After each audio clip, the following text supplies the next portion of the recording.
নমস্কাৰ বিয়লি হেডলাইন্সৰ সৈতে ষ্টুডিঅত মই ভাৱ মহন্ত প্ৰথমে জনা বিচাৰিছো সুশান্ত সিং ৰাজপুতৰ আত্মহত্যাৰ শেহতীয়া খবৰ এই সমগ্ৰ আত্মহত্যাৰ ঘটনা সন্দৰ্ভত আৰক্ষীৰ জোৰদাৰ তদন্ত অব্যাহত আছে ছবি পৰিচালক সঞ্জয় লীলা ভাঞ্চালীক মুম্বাই আৰক্ষীয়ে কৰিব সোধাপোছা সঞ্জয় লীলা ভাঞ্চালীলৈ মুম্বাই আৰক্ষীৰ শীঘ্ৰে সমন জাৰি কৰাৰ সম্ভাৱনা সুশান্ত সিং ৰাজপুত সন্দৰ্ভত কৰা হ'ব সোধাপোছা মুম্বাই আৰক্ষীক অভিনেত্ৰী কংগনা ৰানাৱতে দিব জবানবন্দী ছবি পৰিচালক শেখৰ কাপুৰেও মুম্বাই আৰক্ষীক দিব জবানবন্দী য়েছৰাজ ফিল্মছৰ কাষ্টিং ডাইৰেক্টৰ সোনু শৰ্মাকো সোধাপোছা কৰা হ'ব মুম্বাই আৰক্ষীৰ সূত্ৰত প্ৰকাশ পাইছে এই সমূহ তথ্য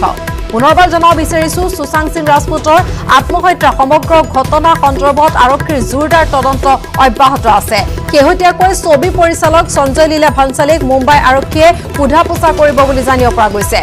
অতি শীঘ্ৰে সমন জাৰি কৰিব আৰক্ষীয়ে সুশান্ত সিং ৰাজপুত সন্দৰ্ভত সোধাপোছা কৰা হ'ব আৰু এই ক্ষেত্ৰত কংগনা ৰানাৱতে দিব জবানবন্দী লগতে শেখৰ কাপুৰৰ মুম্বাই আৰক্ষীক দিব জবানবন্দী য়েছৰাজ ফিল্মছৰ কাষ্টিং ডাইৰেক্টৰ সোনু শৰ্মাকো সোধাপোছা কৰা হ'ব মুম্বাই আৰক্ষীৰ সূত্ৰত প্ৰকাশ পাইছে এই সমূহ শেহতীয়া তথ্য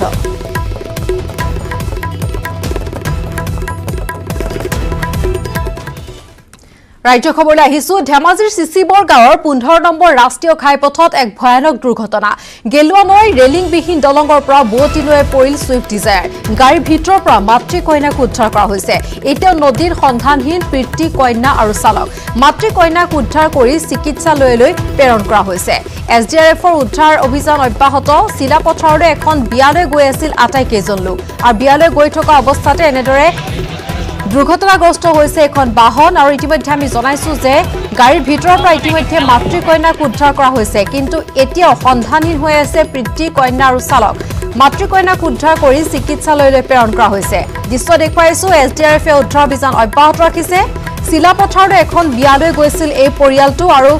বিয়ালৈ যোৱাৰ সময়তে আমি দৃশ্য দেখুৱাইছো এই স্থানত সংঘটিত হৈছে এক ভয়ংকৰ দুৰ্ঘটনা গেলুৱা নৈ ৰেলিংবিহীন দলঙৰ পৰা বুৱতী নৈত পৰিছে ছুইফট ডিজায়াৰ গাড়ীৰ ভিতৰৰ পৰা ইতিমধ্যে মাতৃ কন্যাক উদ্ধাৰ কৰি চিকিৎসাৰ ব্যৱস্থা কৰা হৈছে কিন্তু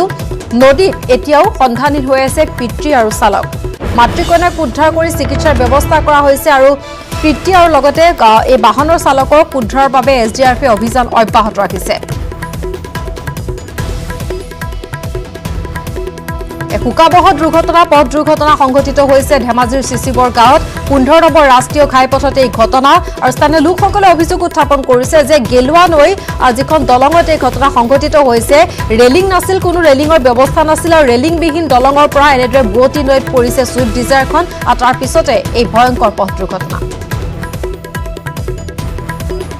লীলাবাইৰ পৰা গাড়ীখন আহি আছিলে বুলি এখন ছুইফট ডিজায়াৰ গাড়ী প্ৰায় 11 বজামানত এই ঘটনাটো ঘটিছে এই নদীখনত মানে ৰেলিং ভাগি গাড়ীখন নদীত পৰি গ'ল তাৰে 5জন আছিল গাড়ীখনত লোক 5জনৰ 2জন ইতিমধ্যে উদ্ধাৰ হৈছে আৰু 3জন ইতিমধ্যে এই নদী গাড়ীৰ ভিতৰতে সোমাই আছে এছডিআৰএফ আৰু এনডিআৰএফ বাহিনীয়ে ইতিমধ্যে তেখেতলোকক নদীত ডুব মাৰি বিচাৰি আছে কিন্তু এতিয়ালৈকে পাবলৈ সক্ষম হোৱা নাই ৰাজ্যিক কেবিনেটে কৃষিভূমিত উদ্যোগ স্থাপনৰ বাবে অনুমোদন জনোৱা অধ্যাদেশৰ তীব্ৰ বিৰোধিতা সদৌ অসম ছাত্ৰ সন্থাৰ কৃষকৰ ভূমি হস্তান্তৰ কৰিবলৈ দিয়া নহ'ব বুলি সকিয়নি আছুৰ এই অধ্যাদেশ শীঘ্ৰে বাতিল কৰিবলৈ চৰকাৰ সকিয়নি খিলঞ্জীয়া বিৰোধী সিদ্ধান্তৰ বিৰুদ্ধে আজি ৰাজ্যজুৰি আছুৰ প্ৰতিবাদ ৰাজ্যজুৰি আছুৱে দাহ কৰিছে অধ্যাদেশৰ প্ৰতিলিপি 3 জুলাইত পেট্ৰল ডিজেলৰ মূল্য বৃদ্ধিৰো প্ৰতিবাদ কৰিব সদৌ অসম ছাত্ৰ সন্থাই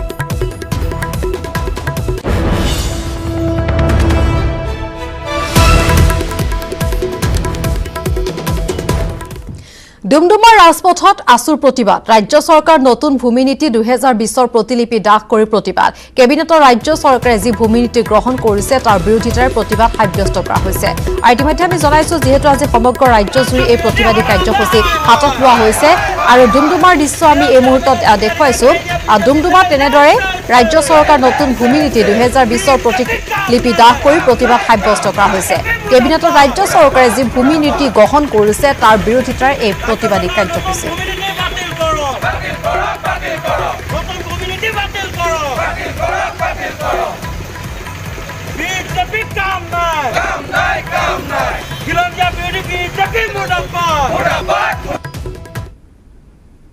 এই প্ৰতিলিপিখন দাখ কৰাৰ লগে আমি বিজেপি চৰকাৰক ইয়াৰ পৰাই কৈ দিব বিচাৰোঁ যে আমি এই নীতি গ্ৰহণ নকৰোঁ অসমীয়াই নেমানে যি উন্নয়নৰ নামত যি তেওঁলোকে ঠগবাজি কৰি খিলঞ্জীয়া হাতৰ পৰা ভূমি অধিকাৰ কাঢ়ি নিব বিচাৰিছে। হয়, আমাক উন্নয়ন লাগে, কিন্তু উন্নয়ন আমাৰ ভূমি আমাৰ হাতত থাকিব লাগিব, তেতিয়াহে আমাক উন্নয়ন লাগিব। আমাৰ হাতত আমাৰ ভূমি জাতি ভেটি একো নথকাকৈ আমি কেতিয়াও উন্নয়ন গ্ৰহণ নকৰোঁ। আৰু তেওঁলোকে যি জাতি গঠন আৰু মাটি কথা কৈ তেওঁলোকে যি চৰকাৰ গঠন কৰিছে, তেওঁলোকে চব বিপৰীত কৰি আহিছে। কাৰ ক'ৰবাত কেব কৰিলে, কেবৰ পৰা কাৰ কৰি তেওঁলোকে জাতি শেষ কৰিছে, ভাষা শেষ কৰিছে। এতিয়া আমাৰ ভূমি আমাৰ পৰা কাঢ়ি নিব লৈছে। তো ইয়াৰ পৰা আমি সৰ্বানন্দ সোণোৱাল নেতৃত্বাধীন অসম চৰকাৰক আমি কৈ দিব বিচাৰোঁ, তেওঁলোকে যদি এই বিল বাতিল নকৰে ভয়ংকৰ আন্দোলনৰ সন্মুখীন হ'ব লাগিব। পুনৰ তেওঁলোক ঘৰৰ পৰা ওলাব নোৱাৰা হ'ব, পুনৰ ৰাস্তাত টায়াৰ জ্বলিব আৰু তেওঁলোকে আকৌ পহু খেদা খাই পলাই ফুৰিব লাগিব। আৰু গোলাঘাটতো সদৌ অসম ছাত্ৰ সন্থাৰ প্ৰতিবাদ। গোলাঘাট আঞ্চলিক ছাত্ৰ সন্থাৰ উদ্যোগত ৰাজ্য চৰকাৰৰ নতুন ভূমি নীতিৰ বিৰুদ্ধে প্ৰতিবাদ সাব্যস্ত কৰিছে গোলাঘাট জিলা ছাত্ৰ সন্থাই। MSMBৰ অধ্যাদেশৰ প্ৰতিলিপি দাখ কৰি উক্ত প্ৰতিবাদ সাব্যস্ত কৰিছে ছাত্ৰ সন্থাই। গোলাঘাট জিলা ছাত্ৰ সন্থাৰ কাৰ্যালয়ৰ সন্মুখত এই প্ৰতিবাদী কাৰ্যসূচী। বিজেপি চৰকাৰ গো বেক, অসম চৰকাৰ হাই হাই, সৰ্বানন্দ সোণোৱাল গো বেক আদি চৰকাৰ বিৰোধী শ্লোগানেৰে উত্তাল কৰি তোলে পৰিৱেশ। প্ৰতিবাদস্থলীৰ পৰা চৰকাৰক সঁকিয়াৰি প্ৰদান কৰি ছাত্ৰ সন্থাৰ সদস্যসকলে এই মন্তব্য কৰে যে শীঘ্ৰে যদি চৰকাৰে ভূমি নীতি প্ৰত্যাহাৰ নকৰে ভৱিষ্যতে তীব্ৰ গণতান্ত্ৰিক আন্দোলন গঢ়ি তুলিবলৈ বাধ্য হ'ব আৰু তাৰ বাবে জগৰীয়া হ'ব বৰ্তমান শাসনত থকা বিজেপি চৰকাৰ।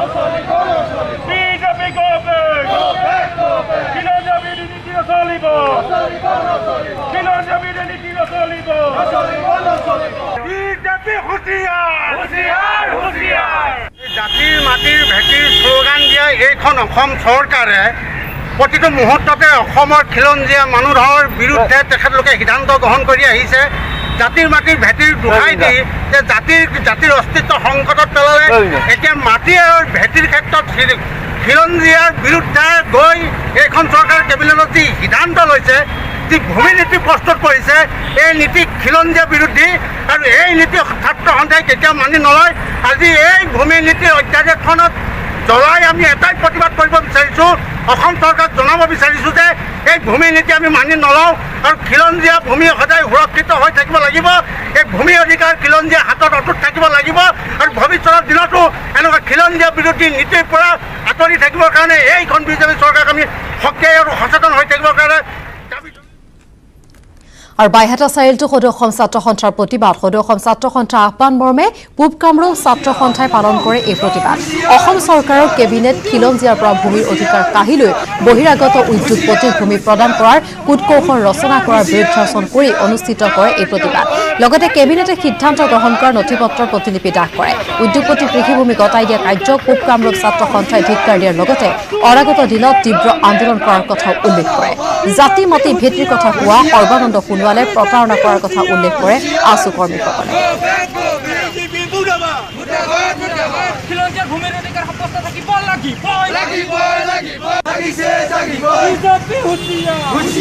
আজি সদৌ অসম ছাত্ৰ সন্থাৰ আহ্বান মৰ্মে অসম চৰকাৰৰ কেবিনেটে যি সিদ্ধান্ত গ্ৰহণ কৰিছিল খিলঞ্জীয়াৰ পৰা ভূমিৰ অধিকাৰ কাঢ়ি লৈ বহিৰাগত উদ্যোগপতিক তেওঁলোকে ভূমি প্ৰদান কৰাৰ যি এটা কূটকৌশল তেওঁলোকে ৰচনা কৰিছিল, এই কূটকৌশলৰ বিৰুদ্ধাচৰণ কৰি সদৌ অসম ছাত্ৰ সন্থাৰ আহ্বান মৰ্মে আজি আমি পূব কামৰূপ ছাত্ৰ সন্থাই এই প্ৰতিলিপি দাহ কাৰ্যসূচী আমি ৰূপায়ণ কৰিছোঁ। অসমবাসীৰ অজ্ঞাতে বিজেপি চৰকাৰে অসমৰ ভূমি বহিৰাগতক দিয়াৰ বাবে যি আইন প্ৰণয়নৰ সিদ্ধান্ত গ্ৰহণ কৰিছে তাৰ প্ৰতিবাদত সদৌ অসম ছাত্ৰ সন্থাৰ আহ্বানত নাহৰকটীয়াৰ আঞ্চলিক ছাত্ৰ সন্থাই খিলঞ্জীয়া বিৰোধী সিদ্ধান্তৰ প্ৰতিলিপি দাখ কৰি প্ৰতিবাদ সাব্যস্ত কৰাৰ লগতে বিজেপি চৰকাৰ হাই হাই, খিলঞ্জীয়াৰ ভূমি অধিকাৰ খৰ্ব কৰা, এই আইন মানি লোৱা নহ'ব আদি শ্লোগানেৰে নাহৰকটীয়াৰ আকাশ বতাহ উত্তাল কৰে। চৰকাৰ এই হঠকাৰী সিদ্ধান্ত বাতিল নকৰিলে অনাগত দিনত সোণোৱাল চৰকাৰে ভয়াৱহ আন্দোলনৰ সন্মুখীন হ'ব লাগিব বুলি আছুৱে সকীয়াই দিয়ে।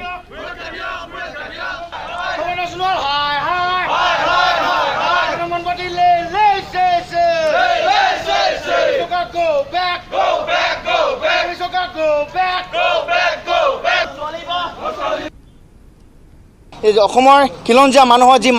মাটিখিনি নিজৰ হৈ আছিলে বৰ্তমানলৈকে, সেই মাটিখিনিও তেখেতসকলে বহিৰাগতক দিবলৈ তেখেতসকলে কেবিনেটত যোৱা তেখেতসকলে বিল পাছ কৰিছে। এই কথাটো আমি সদৌ অসম ছাত্ৰ সন্থাই তীব্ৰ বিৰোধিতা কৰিছোঁ। আৰু আজি আমি সদৌ অসম ছাত্ৰ সন্থাৰ আহ্বান মৰ্মে আজি যি অসমৰ ভূমি অধিকাৰ অসমৰ খিলঞ্জীয়া মানুহৰ পৰা কাঢ়ি নিবলৈ বিচাৰিছে তাক আমি বিৰোধিতা জনাই আজি এই ভূমি অধিকাৰ এই বিলখন আমি আজি দাহ কৰিছোঁ। আৰু দাহ কৰি আমি বিজেপি চৰকাৰক আমি সকীয়াই দিব বিচাৰিছোঁ যে আমাৰ মাটি আমাৰ অধিকাৰ থাকিব, আমাৰ মাটি আমাৰ কেৱল খিলঞ্জীয়া মানুহৰ অধিকাৰ থাকিব, কেৱল খিলঞ্জীয়া মানুহে অসমৰ মাটিৰ প্ৰতি অধিকাৰ থাকিব। আৰু এই এই বিলখন তেখেতসকলে অসমৰ ৰাইজক নজনোৱাকৈ তেখেতসকলে কেবিনেটত পাছ কৰি তেখেতসকলে অসমৰ ৰাইজক চৰম প্ৰতাৰণা কৰিছে আৰু তাৰ সমান্তৰালভাৱে তেখেতসকলে অসম চুক্তিৰ 6 নম্বৰ দফাকো তেখেতসকলে অৱমাননা কৰিছে। এই কথাটো আমি সদৌ অসম। পৰৱৰ্তী খবৰ আগবাঢ়িছো। মাইক্ৰ'বায়'লজি বিভাগৰ আৰু এজন লোক কৰোণাত আক্ৰান্ত হৈছে। GMCHৰ মাইক্ৰ'বায়'লজি বিভাগৰ সহকাৰী অধ্যাপক আক্ৰান্ত হৈছে। বুধবাৰে কৰোণাত আক্ৰান্ত হৈছিল দুগৰাকী চিকিৎসক সহ আন 10জন। কৰোণাত আক্ৰান্ত সহকাৰী অধ্যাপক মানসজ্যোতি টাও VRD লেবৰেটৰীত কাম কৰিছিল সহকাৰী অধ্যাপকগৰাকীয়ে।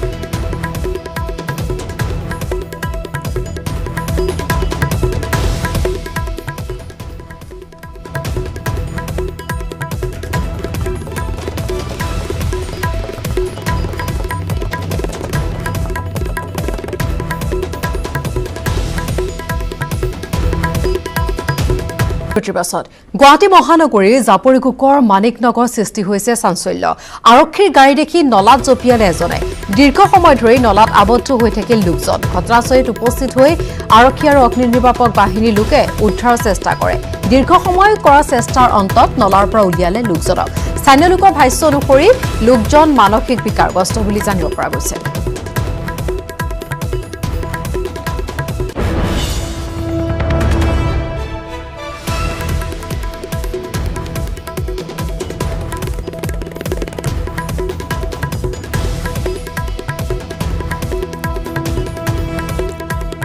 আৰু এই সন্দৰ্ভত আগবঢ়াইছো গুঞ্জন কলিতাৰ এক প্ৰতিবেদন। মই উপস্থিত আছো গুৱাহাটী মহানগৰীৰ মানিকনগৰত আৰু মানিকনগৰত ইয়াত এটা অদ্ভুত দৃশ্য ইয়াত দেখিবলৈ পোৱা গৈছে। নলা এটাৰ ভিতৰত মানুহ সোমাই আছে আৰু ইয়াত এয়া মই দৃশ্য দেখুৱাইছো।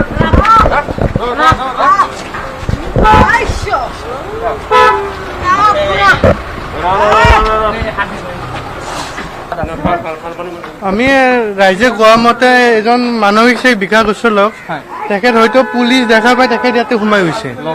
লকডাউন চলি আছে যিহেতু তেখেতে লকডাউন গম পাই নাপায় মানুহ দেখা পাই তেখেত ভয়তে ইয়াত সোমাই গৈছে। ইয়াত আছে আমাৰ স্থানীয় লোকে দিছপুৰ আৰক্ষীক অৱগত কৰাৰ পিছত SDRF আৰু আৰক্ষীৰ বাহিনীৰ লোকে তেখেতক ওলাব পাৰিছে। তেখেতে অলপ মানসিকভাৱে বিকাৰগ্ৰস্ত যেন লাগে দেখাত। কৈছে যে মানসিকভাৱে হয়তো সম্ভৱতঃ বিকাৰগ্ৰস্ত হ'ব পাৰে আৰু সেয়েহে আৰক্ষী দেখা পায় লকডাউন যিহেতু গুৱাহাটী মহানগৰীত চলি আছে সেয়েহে ততাতৈয়াকৈ তাত নলাত সোমোৱা বুলি আৰক্ষী দেখাৰ লগে লগে নলাত সোমোৱা বুলি একাংশ স্থানীয় লোকে ইয়াত কোৱাকৈ কৰিছে। গতিকে এই ঘটনাটোৱে এই অঞ্চলটোত এতিয়া চাঞ্চল্যৰ বিৰাজ কৰিছে, কাৰণ গুৱাহাটী মহানগৰীত যিহেতু কৰোণাৰ বিভীষিকা চাৰিওপিনে চলি আছে আৰু তাৰ মাজতে সকলো লকডাউনত ঘৰৰ ভিতৰতে আছে আৰু তাৰ তেনেস্থলত এই ইয়াত এনেধৰণৰ কাণ্ড হোৱাৰ লগে লগে ইয়াত যি ওচৰ চুবুৰীয়া মানুহ আছিল সকলো ওলাই আহিছে আৰু ওলাই আহি এতিয়া নলাৰ পৰা উঠাই ব্যক্তিগৰাকীক এনেধৰণে পৰিষ্কাৰ কৰি লৈছে আৰু তাৰপিছত আৰক্ষীয়ে বাকীখিনি কথা তদন্ত তেওঁলোকে আগবঢ়াই নিব যে কিহৰ বাবে এনেধৰণে সোমাইছে। সম্ভৱতঃ এয়া মানসিকভাৱে বিকাৰগ্ৰস্ত। আহি উপস্থিত হৈছে, মই তেওঁৰ পৰা মন্তব্য ল'ম। কি হৈছে আচলতে সবিশেষ নহয়, ইয়াৰ লোক এজনে ক'লে যে পগলা এটা ঘূৰি আছে, তো মানুহটোক পাৰিলে অকণমান ৰেস্কিউ কৰক। তো আমাৰ পুলিচ পাৰ্টি আহিলে, অহাৰ পিছতে দেখিছে সি ড্ৰেইনটোত সোমাই গ'ল। তো লগে লগে মোক খবৰ দিলে, মই লগে লগে SDRF পাৰ্টিক পঠালোঁ আৰু ময়ো আহিলোঁ। এতিয়া আপোনালোকে দেখিছে তাক টানি উলিওৱা হৈছে আৰু আৰক্ষীয়ে আহি ব্যক্তিগৰাকীক উদ্ধাৰ কৰিছে আৰু উদ্ধাৰ কৰাৰ পিছতে এই অঞ্চলটোত যি চাঞ্চল্যৰ সৃষ্টি হৈছিল সেই চাঞ্চল্যৰ এতিয়া অন্ত পৰা দেখিবলৈ পোৱা। পশ্চিম গুৱাহাটীৰ বিধায়ক ৰমেন্দ্ৰনাৰায়ণ কলিতাৰ দায়িত্বজ্ঞানহীন কাণ্ড। লকডাউনৰ মাজত বাইক ৰেলী বিধায়কগৰাকীৰ। এখন বাইকত দুজনকৈ উঠি ৰেলী কৰিলে বিধায়কগৰাকীয়ে। লোকৰ মাজত নাই কোনো সামাজিক দূৰত্ব, নাই হেলমেট। শাসকীয় পক্ষৰ হোৱাৰ বাবে লকডাউন বিধায়কগৰাকীয়ে উলংঘা কৰাৰ অভিযোগ উত্থাপন কৰিছে। আমি দৃশ্য দেখুৱাইছো। লকডাউনৰ মাজত এনেদৰে বাইক ৰেলী, এখন বাইকত দুজনকৈ উঠি ৰেলী কৰিলে বিধায়কগৰাকীয়ে। নাই কোনো ধৰণৰ সামাজিক দূৰত্ব, নাই হেলমেট। শাসকীয় পক্ষৰ হোৱাৰ বাবে এনেদৰে লকডাউন উলংঘা কৰাৰ অভিযোগ উত্থাপন হৈছে বিধায়কগৰাকীৰ বিৰুদ্ধে।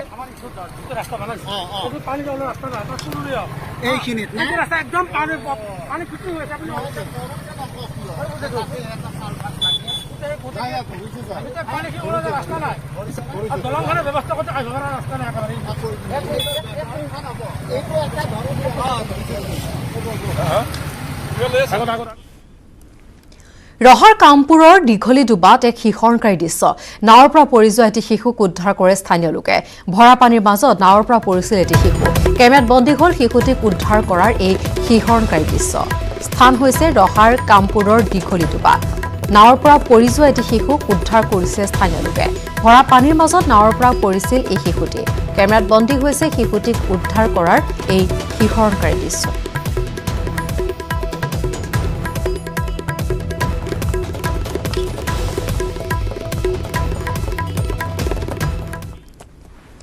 গুৱাহাটীত এম্বুলেন্সত মাছ মাংসৰ বজাৰ এম্বুলেন্সত বিক্ৰী কৰা হৈছে পাচলি মাছ মাংস দিছপুৰ হস্পিটেলৰ সমীপত এই ঘটনা লকডাউনৰ মাজতে এম্বুলেন্স কৰ্মীৰ এই দুষ্কাৰ্য দিছপুৰ আৰক্ষীয়ে জব্দ কৰিছে এম্বুলেন্সখন আৰক্ষী অহাৰ উমান পাই পলালে ব্যৱসায়ী লকডাউন উলংঘা কৰি এম্বুলেন্সত চোৰাংভাৱে পাচলি মাছ মাংস বিক্ৰী কৰা হৈছে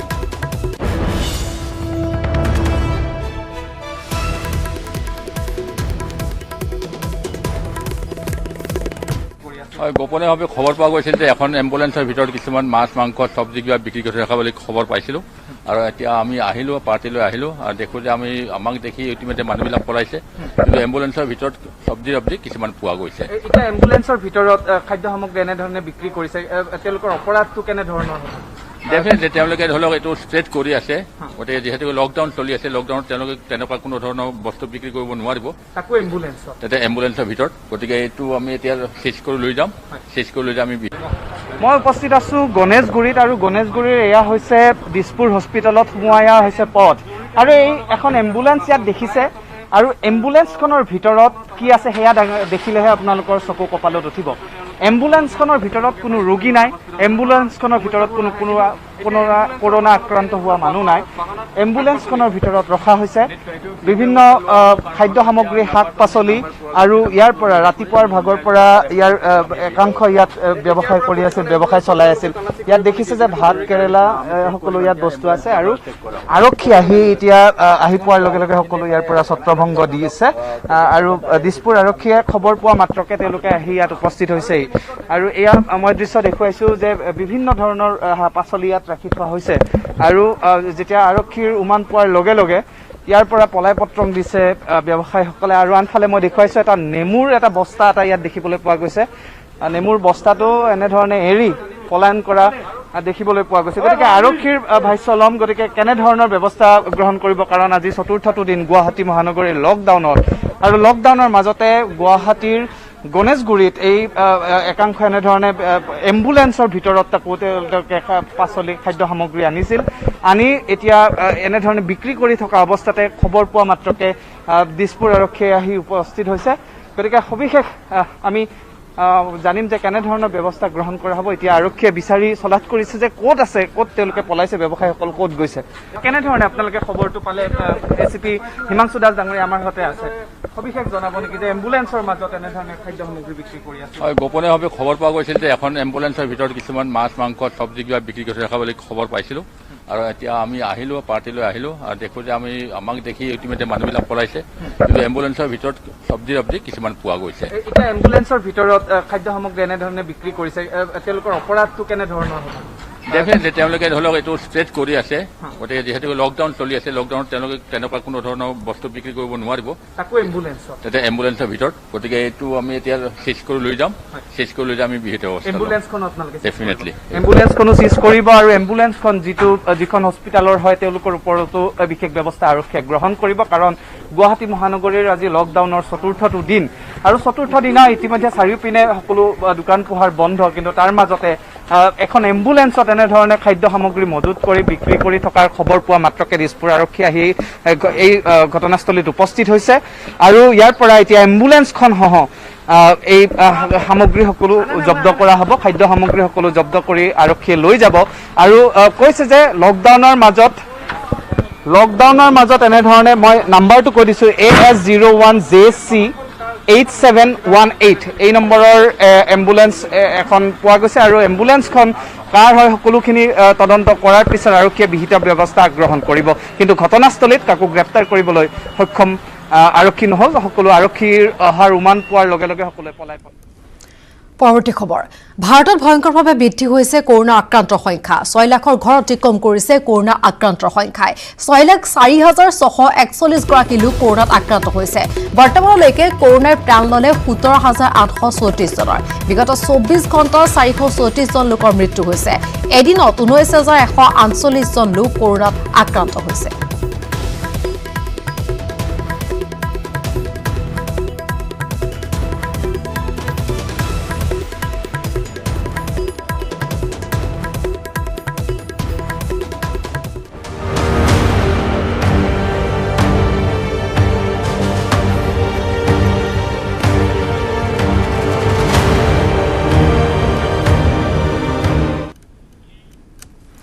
ৰাজ্যৰ কৃষিভূমি পুঁজিপতিক সমজাই দিয়াৰ ভয়ংকৰ ষড়যন্ত্ৰ ৰাজ্য চৰকাৰৰ কেবিনেট সিদ্ধান্তলৈ খিলঞ্জীয়াৰ কৃষিভূমি পুঁজিপতি বনিয়াৰ হাতত সমজাই দিয়াৰ এক আত্মঘাতী ষড়যন্ত্ৰত লিপ্ত হৈছে ৰাজ্য চৰকাৰ কৰোনাই বিধ্বস্ত কৰা অৰ্থনীতি পুনৰ উদ্ধাৰৰ বাবে উদ্যোগীকৰণৰ নামত ৰাজ্যৰ কৃষিভূমি মুক্ত হস্তে পুঁজিপতি বনিয়াৰ হাতত গতাই দিবলৈ আগবাঢ়িছে ৰাজ্য চৰকাৰ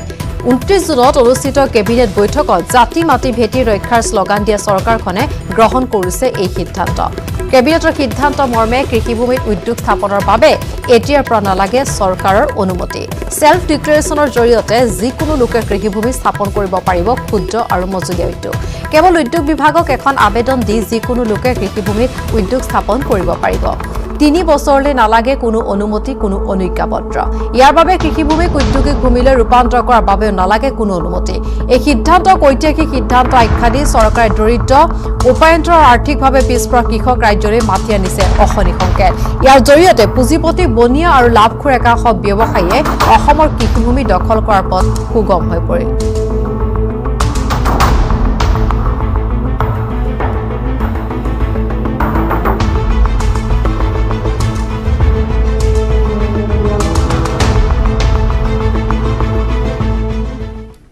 আৰু কোনো ঐতিহাসিক নহয় এই আত্মঘাতী সিদ্ধান্ত জাতিৰ প্ৰতি কোনো আন্তৰিকতা নাই চৰকাৰৰ কুসংহত কৰ্মনীতি প্ৰস্তুত কৰাহে জৰি আছিল মাটিৰ পট্টা নিৰি মাটি কাহিনীৰ চক্ৰান্ত 6 নম্বৰ দফাৰ ভূমি সংক্ৰান্তীয় পৰামৰ্শৰ উপেক্ষা কেবিনেটৰ সিদ্ধান্ত এনেদৰে বাতিল কৰাৰ দাবী উত্থাপন কৰিলে আছুৱে অন্যথা ৰাজ্যজুৰি আন্দোলনৰ হুংকাৰ প্ৰদান কৰিছে সদৌ অসম ছাত্ৰ সন্থাই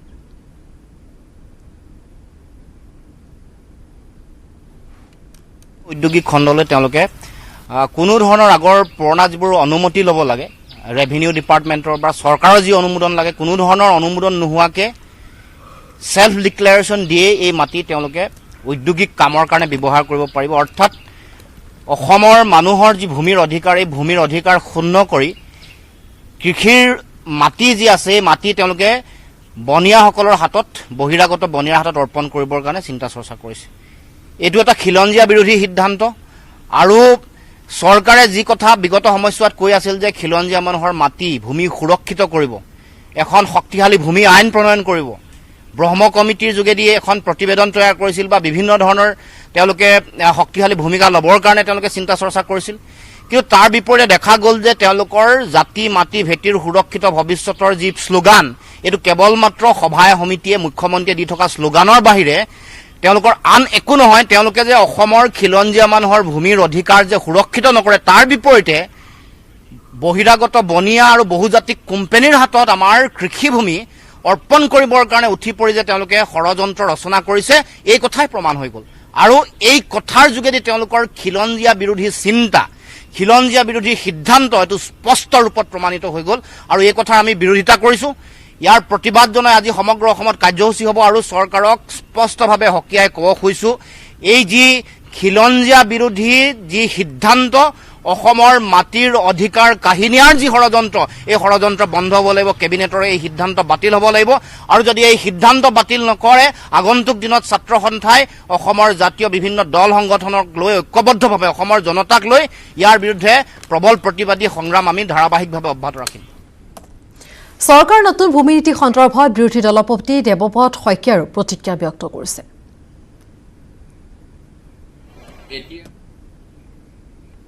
এই সময়ৰ সেই কেবিনেট সিদ্ধান্ত যে অসমবাসীক প্ৰতাৰণা কৰি কা আন্দোলনৰ পৰা তেওঁলোকৰ মন আঁতৰাই নিবলৈ তেখেতসকলক সেই সময়ত কৰি থকা আন্দোলনৰ গতি স্থিমিত কৰিবলৈ লোৱা এটা চলনাময়ী সিদ্ধান্ত আছিল আজি তাক পুনৰবাৰ প্ৰতীয়মান কৰিছে আৰু ইতিপূৰ্বে ৰাষ্ট্ৰীয় ঘাইপথৰ কাষৰ মাটিসমূহ উদ্যোগীকৰণৰ বাবে মাটি বুলি চৰকাৰে ঘোষণা কৰিছিল। এতিয়া পূৰ্বৰ যি নীতি সেই নীতি অনুসৰি খেতি মাটি ঔদ্যোগিক ক্ষেত্ৰলৈ পৰিৱৰ্তন কৰাৰ যি প্ৰক্ৰিয়া সেই প্ৰক্ৰিয়া সৰলীকৰণ কৰি কোনো ধৰণৰ অনুমতি নোহোৱাকৈ যিকোনো স্থানতে যিকোনো শ্ৰেণীৰ মাটিতে উদ্যোগীকৰণ কৰিলে চৰকাৰে তাৰ বাবে অনুমতি প্ৰদান কৰিব বুলি এখন অধ্যাদেশ জাৰি কৰিছে আৰু ইয়াৰ ফলত অসমৰ গ্ৰাম্য অৰ্থনীতি অসমৰ কৃষক ৰাইজৰ ওপৰত এটা মাধমাৰ সোধোৱাৰ ব্যৱস্থা কৰা হৈছে আৰু উদ্যোগীকৰণৰ নামত বাহিৰৰ বনিয়াসকলে আমাৰ চহা কৃষকসকলক তেখেতসকলৰ যি পৈতৃক ভূমিৰ অধিকাৰ ৰাজ্যিক কেবিনেট